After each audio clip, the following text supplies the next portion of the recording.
ಅಸೆಂಬ್ಲಿನಲ್ಲಿ ಹೇಳಿದ್ದೀನಿ, ಹೊರಗಡೆ ಹೇಳಿದ್ದೀನಿ, ಎಲ್ಲ ಕಡೆಗಳಲ್ಲಿ ಹೇಳ್ತಾ ಇದ್ದೀನಿ. ನೀವು ಇದ್ರೆ ಪ್ರಶ್ನೆ ಮಾಡಬೇಕು. ದಾಖಲಾತಿಗಳ ಮೂಲಕ ಸಿದ್ದರಾಮಯ್ಯ ಹೇಳೋದು ಸರಿ ಇಲ್ಲ ಅಂತಕ್ಕಂಥ ಈ ಮಾತನ್ನ ಹೇಳಬೇಕಾಗ್ತದೆ. ಈ ದೇಶದಲ್ಲಿ ಅಸಮಾನತೆ ನಿರ್ಮೂಲನೆ ಆಗಬೇಕಲ್ಲ. ಬಡವ ಬಲ್ಲಿದ ಸುಮಾರು 90% ಜನ ಶೂದ್ರ ವರ್ಗದವರು ಇರ್ತಕ್ಕಂಥದ್ದು, 10% ಜನ ಮಾತ್ರ ಮೇಲ್ವರ್ಗದವರು ಇರ್ತಕ್ಕಂಥದ್ದು, ಶ್ರೀಮಂತರು ಇರ್ತಕ್ಕಂಥದ್ದು. ಈ 90% ಜನ ರಾಜಕೀಯ ಮೇಲಕ್ಕೆ ಬರಬೇಕಾ ಬೇಡ? ಅವರು ಸಾಮಾಜಿಕವಾಗಿ ಆರ್ಥಿಕವಾಗಿ ಅವರಿಗೆ ಶಕ್ತಿ ತುಂಬಬೇಕಾ ಬೇಡ?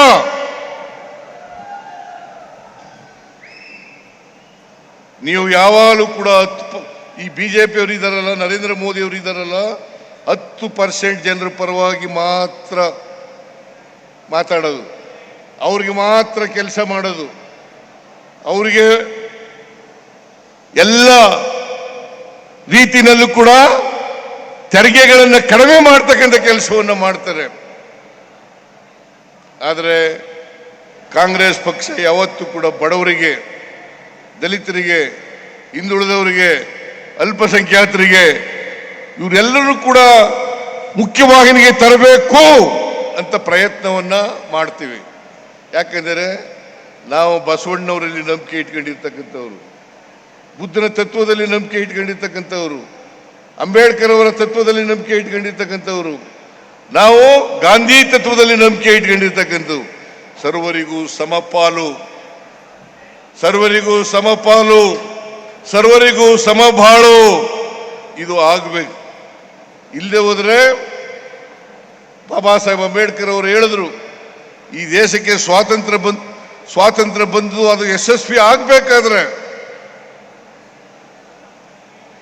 ಎಲ್ಲರೂ ಕೂಡ ಆರ್ಥಿಕವಾಗಿ ಸಾಮಾಜಿಕವಾಗಿ ಸಬಲತೆಯನ್ನ ಕಾಣ್ತಕ್ಕಂಥದ್ದೇ ಸ್ವಾತಂತ್ರ್ಯ ಬಂದದಕ್ಕೆ ಸಾರ್ಥಕ ಅಂತಕ್ಕಂಥ ಮಾತುಗಳನ್ನು ಹೇಳಿದರು. ಕಾನ್ಸ್ಟಿಟ್ಯೂಯೆಂಟ್ ಅಸೆಂಬ್ಲಿನಲ್ಲಿ ಹೇಳಿದ್ರು. 1949 ನವೆಂಬರ್ 25ನೇ ತಾರೀಕು ಒಂದು ಮಾತನ್ನ ನನಗೆ ಇವತ್ತು ಕೂಡ ಜ್ಞಾಪಕ ಇದೆ. ಒಂದು ಮಾತನ್ನ 1949 ನವೆಂಬರ್ 25ನೇ ತಾರೀಕು ಕಾನ್ಸ್ಟಿಟ್ಯೂಯೆಂಟ್ ಅಸೆಂಬ್ಲಿನಲ್ಲಿ ಒಂದು ದಿನ ಮುಂಚಿತವಾಗಿ, ಸಂವಿಧಾನ ಅಂಗೀಕಾರ ಆಗೋದಕ್ಕಿಂತ ಮುಂಚಿತವಾಗಿ ಒಂದು ಮಾತನ್ನ ಹೇಳಿದ್ರು. ಏನಪ್ಪ ಹೇಳಿದ್ರು ಅಂತಂದ್ರೆ, ನಾವು 1950 ಜನವರಿ 26ನೇ ತಾರೀಕಿನಿಂದ ವೈರುಧ್ಯತೆ ಇರ್ತಕ್ಕಂಥ ಸಮಾಜಕ್ಕೆ ಕಾಲಿಡ್ತಾ ಇದ್ದೇವೆ. ವೈರುಧ್ಯತೆ ಇರ್ತಕ್ಕಂಥ ಸಮಾಜಕ್ಕೆ ಕಾಲಿಡ್ತಾ ಇದ್ದೇವೆ. ಆರ್ಥಿಕ ಅಸಮಾನತೆ ಇದೆ, ಸಾಮಾಜಿಕ ಅಸಮಾನತೆ ಇದೆ, ರಾಜಕೀಯ ಅಸಮಾನತೆ ಇದೆ. ಇಂಥ ಸಮಾಜದಲ್ಲಿ ನಾವು ಈ ಅಸಮಾನತೆಯನ್ನು ಹೋಗಲಾಡಿಸದೆ ಹೋದರೆ ಯಾವ ಜನ ನಮಗೆ ಆಶೀರ್ವಾದ ಮಾಡಿದ್ದಾರೆ, ಯಾವ ಜನರಿಂದ ಪ್ರಜಾಪ್ರಭುತ್ವ ಸೌಧವನ್ನು ನಿರ್ಮಾಣ ಮಾಡಿದ್ದೀವಿ, ಅದೇ ಪ್ರಜಾಪ್ರಭುತ್ವ ಸೌಧವನ್ನ ಧ್ವಂಸ ಮಾಡ್ತಾರೆ. ಎಚ್ಚರಿಕೆಯಿಂದ ಇರಬೇಕು ಅಂತಕ್ಕಂಥ ಮಾತುಗಳನ್ನು ಹೇಳಿದರು. ಇದನ್ನು ಯಾರು ಹೇಳಿದ್ದು? ಬಾಬಾ ಸಾಹೇಬ್ ಅಂಬೇಡ್ಕರ್ ಅವರು. ಈ ದೇಶಕ್ಕೆ ಸಂವಿಧಾನವನ್ನ ಕೊಟ್ಟಿರ್ತಕ್ಕಂಥವರು.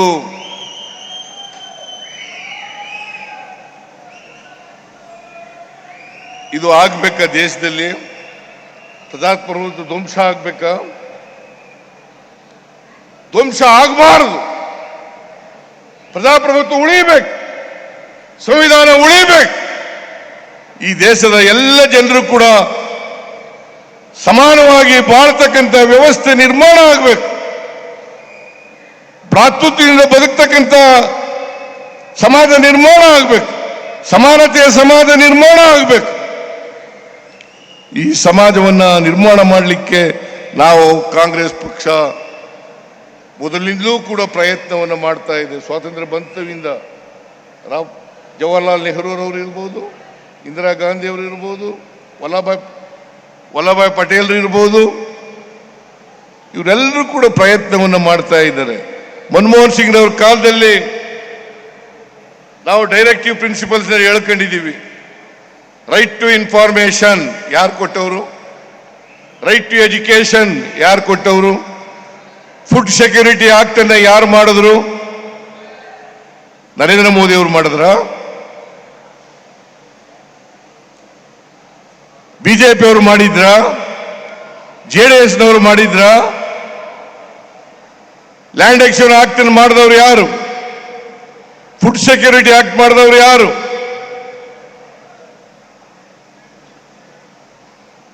ಇದನ್ನೆಲ್ಲ ಅರ್ಥ ಮಾಡ್ಕೋಬೇಕಾಗ್ತದೆ.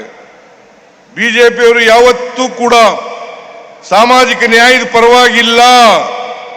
ಯಾವ್ಯಾವಾಗ ಕಾಂಗ್ರೆಸ್ ಸಾಮಾಜಿಕ ನ್ಯಾಯವನ್ನ ಹಿಂದುಳಿದವರಿಗೆ, ದಲಿತರಿಗೆ, ಅಲ್ಪಸಂಖ್ಯಾತರಿಗೆ ಕೊಡ್ತದೆ, ಆವಾಗ ಅಂತ ಸಂದರ್ಭಗಳಲ್ಲೆಲ್ಲ ಕಾಲದಲ್ಲೂ ಕೂಡ ವಿರೋಧ ಮಾಡಿದ್ದಾರೆ. ಕಾಕಾಗಾಲೇಕರ್ ವರದಿಯನ್ನು ವಿರೋಧ ಮಾಡಿದವರು ಯಾರು? ಮಂಡಲ್ ಕಮಿಷನ್ ವರದಿಯನ್ನು ವಿರೋಧ ಮಾಡಿ ಕಮಂಡಲ ಯಾತ್ರೆಯನ್ನು ಮಾಡಿದವರು ಯಾರು? ಹೈಯರ್ ಲರ್ನಿಂಗ್ ಇನ್ಸ್ಟಿಟ್ಯೂಷನ್ಗಳಲ್ಲಿ ಮೀಸಲಾತಿಯನ್ನು ತಂದಾಗ ವಿರೋಧ ಮಾಡಿದವರು ಯಾರು? 73rd 74th ಅಮೆಂಡ್ಮೆಂಟ್ ಅನ್ನು ತಂದವರು ಯಾರು?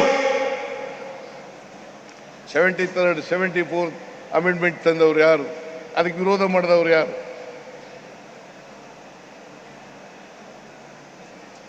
ನೀವು ಯಾವಾಗ ಮಾಡಿದಿರಿ ನೋಡೋಣ, ಹೇಳಿ ನೋಡೋಣ. ಈ RSS ಬಿಜೆಪಿ ಇದ್ದಾರಲ್ಲ, ಇವರು ಮನುವಾದಿಗಳು, ಸಂವಿಧಾನಕ್ಕೆ ವಿರುದ್ಧ. ಯಾಕಂತಂದ್ರೆ ಬಾಬಾ ಸಾಹೇಬ್ ಅಂಬೇಡ್ಕರ್ ಅವರು ಕೊಟ್ಟಿರ್ತಕ್ಕಂಥ ಸಂವಿಧಾನ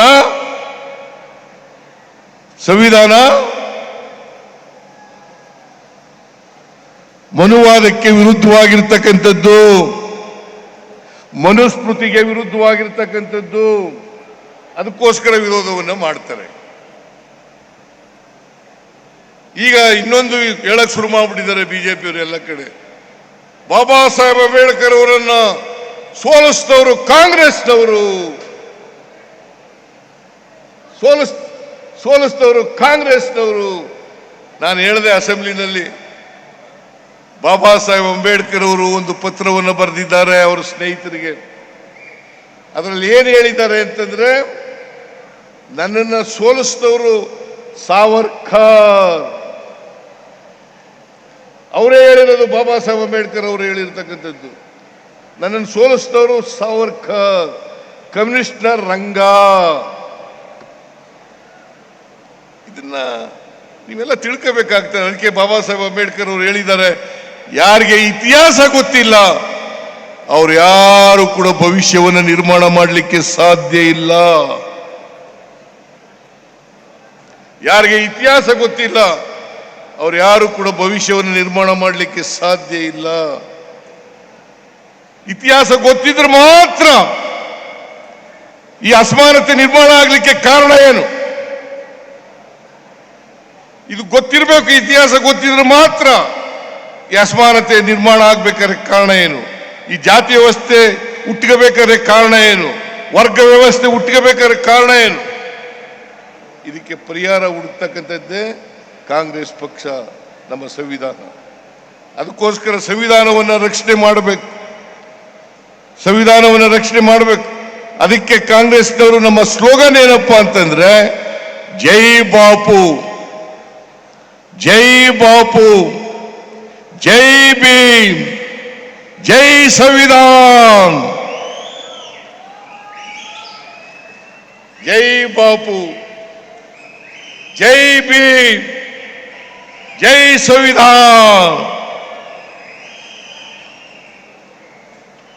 ಇವರಿಗೆ, ಸಂವಿಧಾನಕ್ಕೆ ವಿರುದ್ಧವಾಗಿರ್ತಕ್ಕಂಥವರಿಗೆ, ಸಂವಿಧಾನ ರಚನೆ ಆದಂಥ ಸಂದರ್ಭದಲ್ಲಿ ಇದನ್ನು ವಿರೋಧ ಮಾಡಿದವರು ಯಾರು ಗೊತ್ತಾ?